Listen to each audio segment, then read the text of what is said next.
Hey, this is Valentine's Day 2023. So, very interesting day. I just got off of a call with the Zeidler Group. Michael and Adam were on this screening call because they're looking for a new executive director, and I was really honored that they would consider me. But I did have a good background in, as you know, my dissertation was on communityconversations.com and studying group dialogue. And when I first moved to Milwaukee, because it was a transplant, supporting my wife at the time in her job move, I wanted to be involved. And this made for one of the two case studies that I created for the dissertation on the work of the Zeidler organization was doing. Frank Zeidler was the socialist mayor of Milwaukee. Very interesting history. And this public dialogue organization was facilitating these group discussions that talked about social issues and so forth, right up my alley and all that. And of course, with COVID and other things that happened, they kind of went into hibernation. So they're looking to reemerge. And it was a really great, we talked for over half an hour, and I was just really honored again that they considered me. But also, being that it's Valentine's Day, it's sort of a special day for me, cause not that I would really think much about Valentine's Days in general. Last year, I was with the kids in New Orleans. That was their spring break last year. I guess we're back on a regular school schedule this year, so it's going to be later on for spring break. But this year marks an anniversary for someone that I knew in my past. I was just thinking, what kind of dialogue would we have? Because we hadn't spoken in decades, and it didn't end well. So it becomes something where you'd want to sort of have a really great conversation, but there might be a bit of tension there because one, you haven't talked in a long time, you really miss this person, but you wonder where the capabilities are uh, because you don't know what the interest is, but also what the blocks might be. It's like, well, what's the expectation? They came up with a term for that really, because I'm one of our inventing stuff, and that I had to prepare for this call, but at the same time, I think like I was creating notes because the last couple of weeks had sort of been spent, and like, oh my God, Valentine's Day coming up, I should do something to honor this anniversary, but not be intrusive. But of course, never quite works out quite that way. Of course, I think my effort failed because I did send a Valentine's sort of gift, but it went to the wrong address, and because it's been so out of touch, and I wasn't sure these advances would be welcome, even though I was trying to do it in the nicest way to create peace and sort of say, hey, I'm thinking about you. But again, like if the conversation happened, it's sort of the screen. Where is my notes? I did this really great call with the Zeidler group, so I created all these different things that I was going to show them because it was an interview basically, and you don't know if you're going to get considered. They did seem to be sort of impressed to say that at the end of the call they want to do a follow up. I don't know when that will be, but I was honored that they are considering me.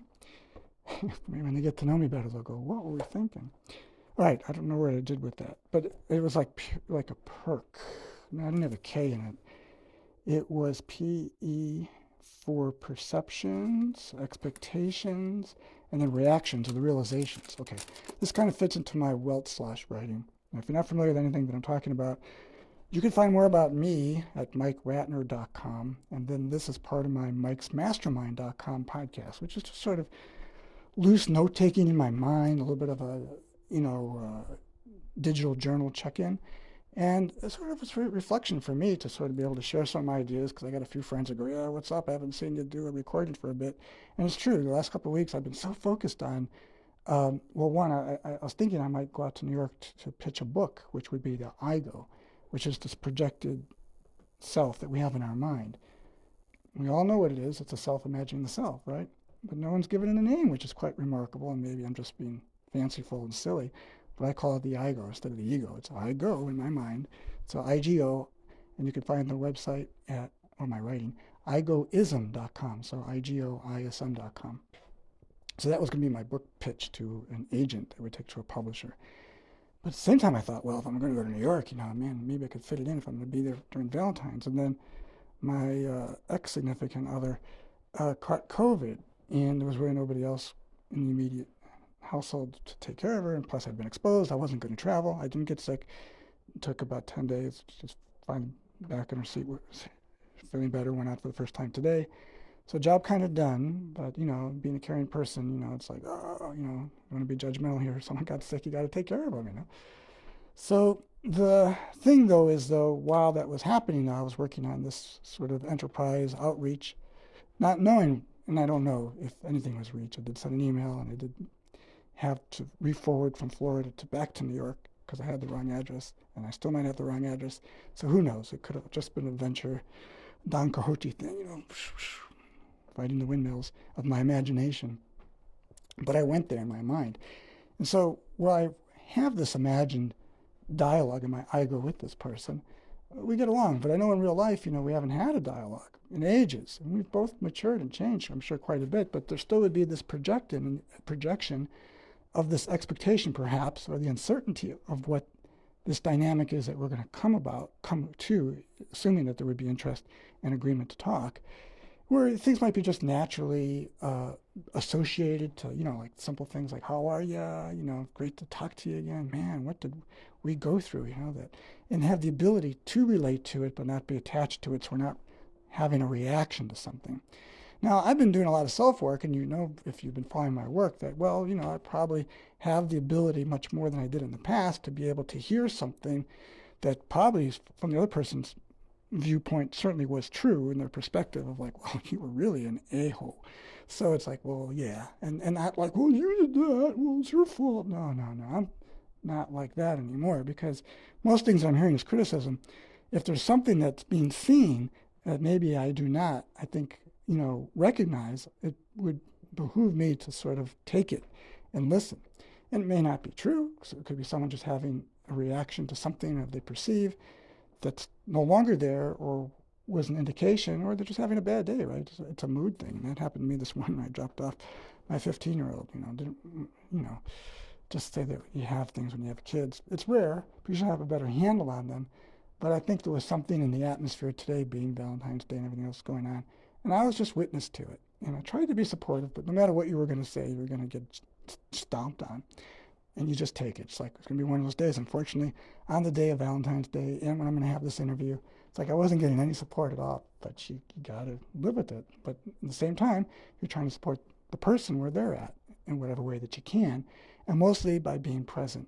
And in this way, it's a gift to sort of just be there, listen, and detach in the way that you can hear and receive whatever it would be.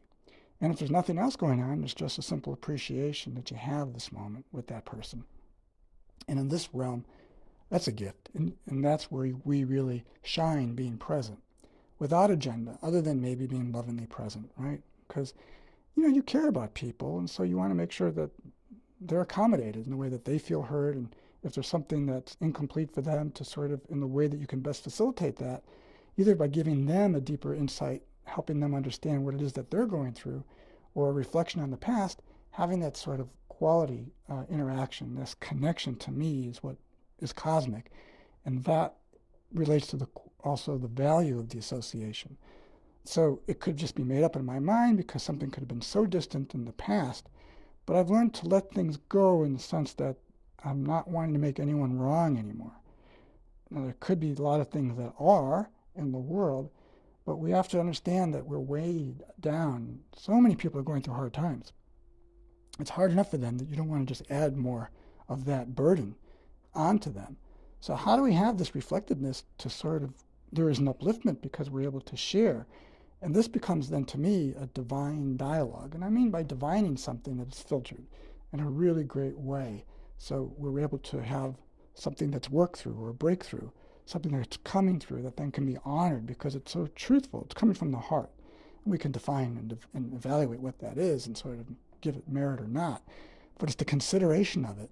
And that's what my writing of the Weltschloss is coming into, this fruition of understanding Weltschloss, the German word that I created, that reflects world dwelling. And I do not create a lot of German words. It's my one and only. And other terms I have come up with because I haven't found them in English. And in this way, reading some German philosophy of the last prior 2 centuries, I go, well, there's a need for this based on what I'm reading that we can relate it to. And that other German word, Erschlossenheit, was just too long. People wouldn't relate to it. So I just wanted to go to the next level of what this would be. Because I'm looking at an unfoldment process in this Weltschloss that was created, which is understanding that we are in a world and we're dwelling. But in the dwelling, we're building. There's no way around it. what are we building into? The quality of the relationship, rebuilding a friendship, going deeper into something so there's an appreciation or at least an understanding so that we can separate what was from the past and maybe extract, again, divining something that would be valued and that could be brought forward into the future and maybe molded anew. Otherwise, we're just having the shared experience of how we're dwelling with it and having not, and if it's the case with you, I don't know what your Valentine's Day or whatever it would be, birthday, anniversary, or just having some thought about somebody that is simply just sort of what we're imagining and then being able to decipher and divine from that what it is that we're looking for. And for me, it wanted to extract those qualities that, to me, were I valued in the friendship or the dynamic of the relationship was being able to relate and to do so honestly and openly, and to just take it for what it is. My truth might be different from the other person's, and that's honored, right? Because the person's heard. It's like, okay, I get it, and yeah, and I appreciate your side of things. And then from there, in this wealth slosh, in the way that in the world that we're creating, we're able to observe, look around, and we have this experience in the way that we're dwelling or having this sort of what we would call, spatial dynamic to what's felt and be able to associate it and appreciate again the experience of what this is. And that, in that quality, when it's shared, I think in my belief of the wealth slosh and what my work is and talking about metasphere, creating this metaphorical atmosphere, allows for a sort of a reckoning and opening up that now allows a perspective that's wider. And in this way, again, going back to appreciating it, I'm able to now work with it or at least just have that sensory um, dynamic that sort of is, it expands the mind, right? It's a conscious association to sort of go, oh yeah, this is great. And at this point, at this level that I'm associating this to, it's empty because again, it's devoid of the agenda. It's been cleaned out. It's worked through. And if not, then you work with it a bit more because that's what makes it interesting. But at some point, there has to be an arrival to where we're good. And if we are good, the potential of a new dynamic exists, but otherwise we're good. And we can just appreciate what had been and to where we are now, and maybe look at if there's some future interest to move forward in that direction. All right, well, that's kind of interesting. I love that I did this right now, and talking for 12 minutes and a half. That's shorter than usual. That's pretty good. I'd like to pare it down even more. Again, you can find about me, MikeRatner.com. I'm sorry, what is it? Yeah, GrandTourIdeas.com. GrandTourIdeas.com is an overall of this. I need to add Welt Slosh to that. I will maybe do that today. Thank you so much for listening and having some sort of curiosity about this work. Yeah, wish me luck on the Algorithm project. Thank you. Happy Valentine's Day, whatever day it is for you.